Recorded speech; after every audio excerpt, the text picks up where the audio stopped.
Have you ever felt? Are you listening? Damn.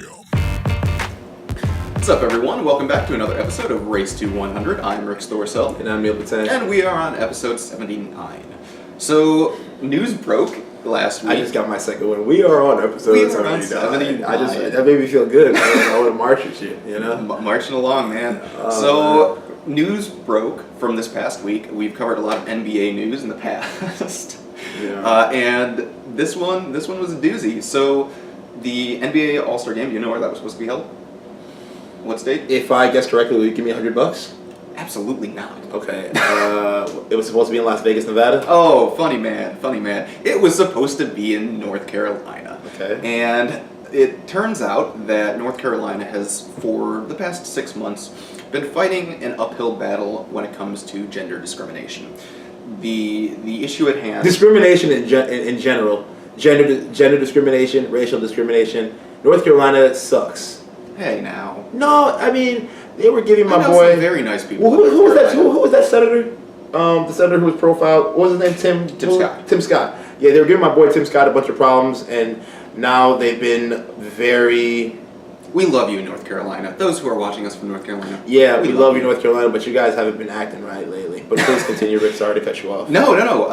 The issue at hand was this. It was the bathroom bill, as it's commonly known, where the legislature passed a law that said if you are transgender and you use the bathroom of your new sexual identity, then you will be prosecuted to the fullest extent of the law. So why don't we use the face of the LGBT community right now, Caitlyn Jenner, as an example? Mm-hmm. Explain to our viewers. So Caitlyn Jenner used to be a man and is now identifies as a woman. Okay. If she were to enter the Female women's bathroom, okay, as a person who identifies as a woman, she could be thrown in jail or fined.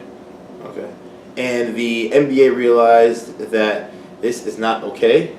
They've been threatening to move the All-Star game for a while now if the law didn't change, and North Carolina came back with these sort of small modifications, but the law still remains largely intact. And so this past week, the league finally made up its mind, said this is not good enough.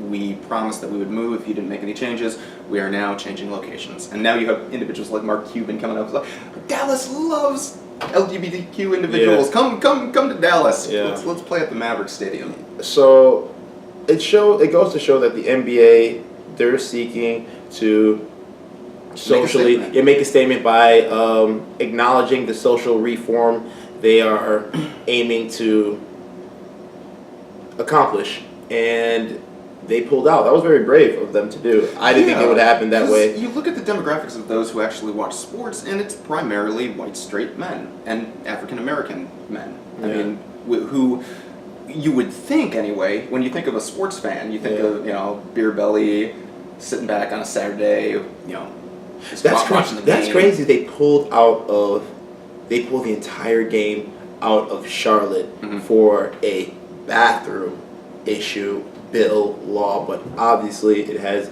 much more to do with that. I wonder if the players of the union came down and said something about that, like, listen, yes, we don't players have been okay. Any ones specifically, because to date we only have one NBA player that has publicly came out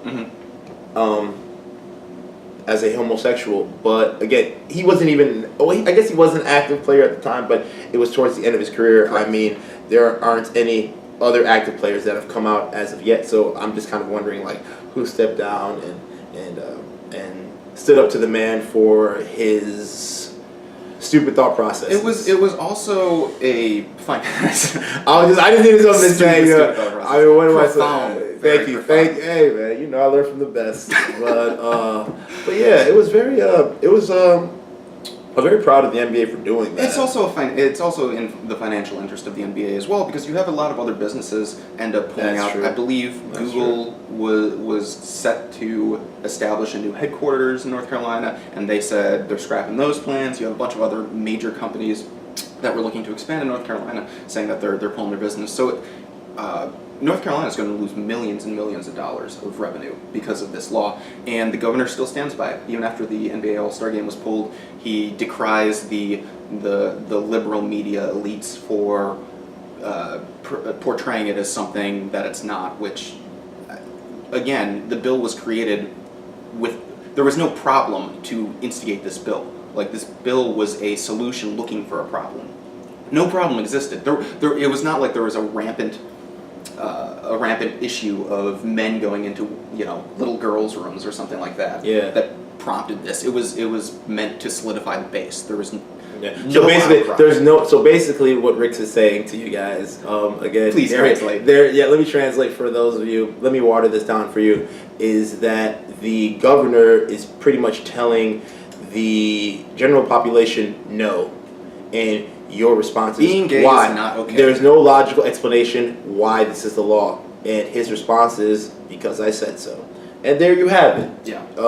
And that's why they pulled out of Charlotte, and their economy won't be doing so well because of this. And North Carolina is.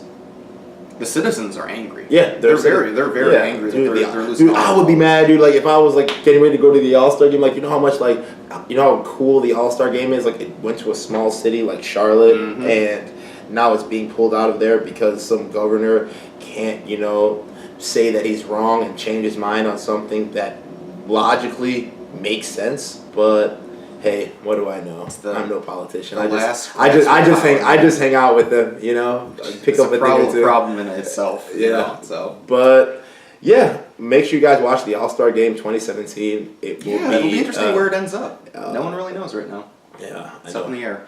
I wish it would come to Chicago. Oh my goodness, that would be so cool. But we get the NFL draft, and I mean, remember when they tried to make the Super Bowl in Chicago? There was a push to make the Super Bowl in Chicago too cold. There was a push to make the Olympics of 2016 in Chicago. Thank God. Too dangerous. People don't know how to act right in downtown when it's warm outside. Our city. But the All-Star Game, though, in Chicago, I'm going to campaign for this. It would be pretty tough. We should tweet Adam Silver after this. So feel free to like, comment, subscribe to our YouTube channel for more episodes and access to Race to 100. None of this would be possible without the contributions of our viewers and subscribers. We appreciate all the support we have received as of late. Ricks, would you like to add anything else today? We will catch you next time on the Race to 100. Raise up. Thank you.